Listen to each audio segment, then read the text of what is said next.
canal Se Liga Brasil. Hoje eu estou trazendo aqui uma outra obra minha, divulgando e aproveitando o canal, que é a escultura de um peixe aqui do São Francisco, o surubim, beleza? E aí a gente vai tratar de um tema aqui interessante, que é o que a mídia tem falado, mais um escândalo do governo Bolsonaro, que é a utilização da máquina pública, a utilização do banco da Caixa Econômica, né, com o objetivo de compra de voto para tentar se reeleger a presidente da República.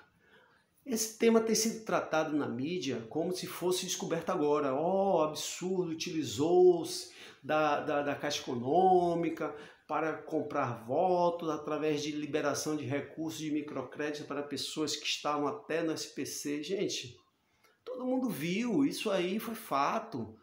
Então não tem o que estar trazendo como uma notícia nova, como se fosse um escândalo que foi descoberto agora. Isso todo mundo viu como aconteceu no ano passado, no período das eleições, no período de campanha. Foi uma chuva de recursos disponibilizados para pessoas de baixa renda. E assim, os critérios dos mais absurdos possíveis. Então era valores de 300, de 600, de 1.200. Tinha diversas classificações, diversos valores que estavam sendo liberados à luz do dia, entendeu? Com a conivência de vários setores da sociedade, inclusive dos poderes judiciários, dos poderes responsáveis pela fiscalização disso aí, certo? Foi claro, muito claro a compra de voto, né? As pessoas comentavam isso na fila do banco. Inclusive, eu ouço canais aqui dizendo, olha, as pessoas achavam que aquele dinheiro que não era para ser pago mais, fundo perdido e tal. A grande maioria das pessoas sabiam, nós que somos aqui do Nordeste, que vivenciamos isso de uma forma muito mais próxima, nós sabíamos que aquilo ali era compra de voto, as pessoas sabiam que aquele recurso era recurso que estava sendo disponibilizado exatamente porque era período de campanha.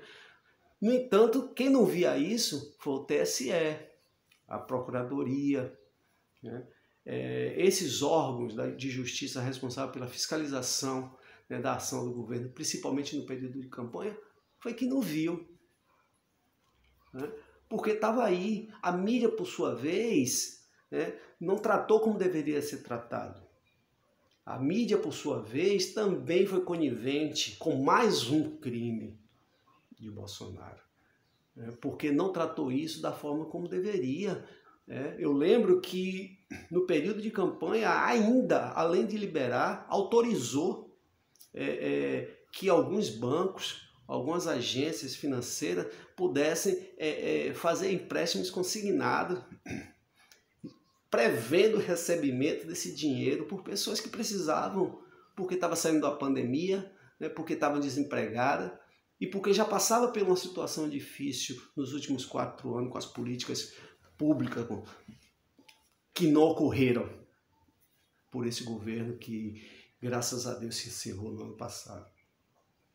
Entendeu? Então, assim, todo mundo sabia, todo mundo tinha clareza, mas havia uma apatia dos órgãos de fiscalização, havia uma conivência dos órgãos de comunicação, porque não se falava como deveria se falar, não se expunha o então candidato como deveria ser feito naquele momento, né, como crime, que não foi um crime cometido, tanto é que agora está sendo identificado o rombo que se criou na Caixa Econômica, mas foi um rombo às luzes, uns rombos de dia, de portas abertas para todo mundo ver. Então não dá para estar trazendo isso como se fosse algo novo, né? Mais um crime que foi descoberto. Não, o crime foi lá, foi escancarado. Não viu quem não quis, fechou os olhos quem tinha interesse em fechar naquele momento. Mas todo mundo sabia, quem recebeu, não recebeu, achando que era... Pode ser, uma ou outra pessoa ter achado, não, o governo está liberando, a gente não vai precisar pagar, mas a grande maioria sabia que era compra de voto. E essas pessoas não votaram, pegaram o dinheiro e não votaram, né? Porque precisavam do dinheiro naquele momento, né? E foi assim, uma outra coisa interessante. O modelo de projeto que se pensou, que se discutiu, que se apresentou, foi trazido de Bangladesh pelo ex-presidente da Caixa. Conversa, então, essa conversa daí é de quem não conhece. É de quem pega também as informações da mídia e não tem uma relação direta com os movimentos sociais, com as populações de baixa renda. Então fica falando algumas coisas assim, baseado em algumas informações que não é a informação mais precisa.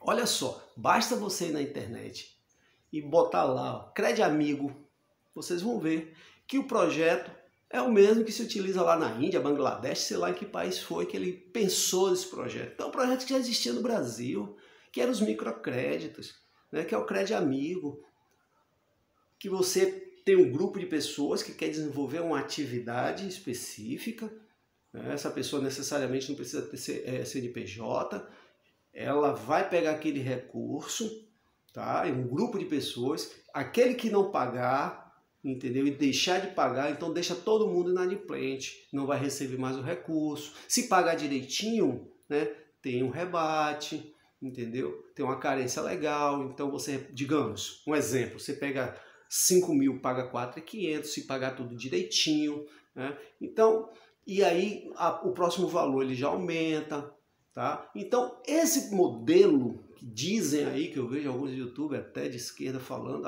porque foi trazido de lá, e porque não conhece, então precisa também pesquisar quais foram os projetos criados pelo governo federal, né? Foi um projeto criado pelo governo Lula, talvez até com o modelo de lá de Bangladesh, mas já tinha aqui no Brasil, entendeu? Então essa justificativa foi uma justificativa furada, e está sendo uma justificativa furada, porque o projeto já existia aqui, tá? Então assim, indigna ouvir algumas coisas, revolta ouvir algumas coisas, desculpa, porque assim, como é que se deixa isso acontecer se o crime foi cometido à luz do dia? Então não dá para estar trazendo isso agora como se fosse um fato novo. O que a gente precisa, na verdade, é fazer com que a justiça se cumpra agora, nesse momento, né, com a punição das pessoas culpadas, mas eu acho que precisa ter as ações preventivas. Não pode deixar o crime no ato que ele está ocorrendo, precisa ser identificado e naquele momento ele precisa ser interrompido. A gente não pode deixar acontecer, porque imagina se o Bolsonaro ganha as eleições. Tudo isso aí seria encoberto. Todos esses crimes. Então, a gente... E não foram crimes cometidos por debaixo do pano, alguns deles. Foram à luz do dia, como já coloquei aqui. Tá? Então a gente precisa ter esse cuidado para não deixar que os crimes, né, que estão sendo praticados naquele momento identificado, que eles não deem seguimento. Ele tem que ser interrompido. Tá, gente? Então, era isso aí que eu queria falar, era isso aí que eu queria colocar para vocês. A gente precisa estar atento e precisamos denunciar. Tá? De que forma os meios de comunicação, certo? Os telefones que tem aí, cobrar dos nossos deputados que estão lá, olha, isso aí não dá, precisa se posicionar. E se ele não assume a sua responsabilidade enquanto representante legal em uma determinada região, próximo pleito, amigo, você vai estar fora com certeza, que nós não iremos estar votando em você porque você não corresponde às nossas expectativas. Essa tem que ser a nossa postura enquanto brasileiro, enquanto eleitor, né, enquanto população. Precisamos ter essa postura de não mais estar admitindo que deputados nossos, vereadores, prefeitos, assumam atitudes coniventes com esses crimes que estão acontecendo, que aconteceram e que vão acontecer no nosso país. Mas a gente precisa fazer o nosso papel e buscar mudar tudo isso aí.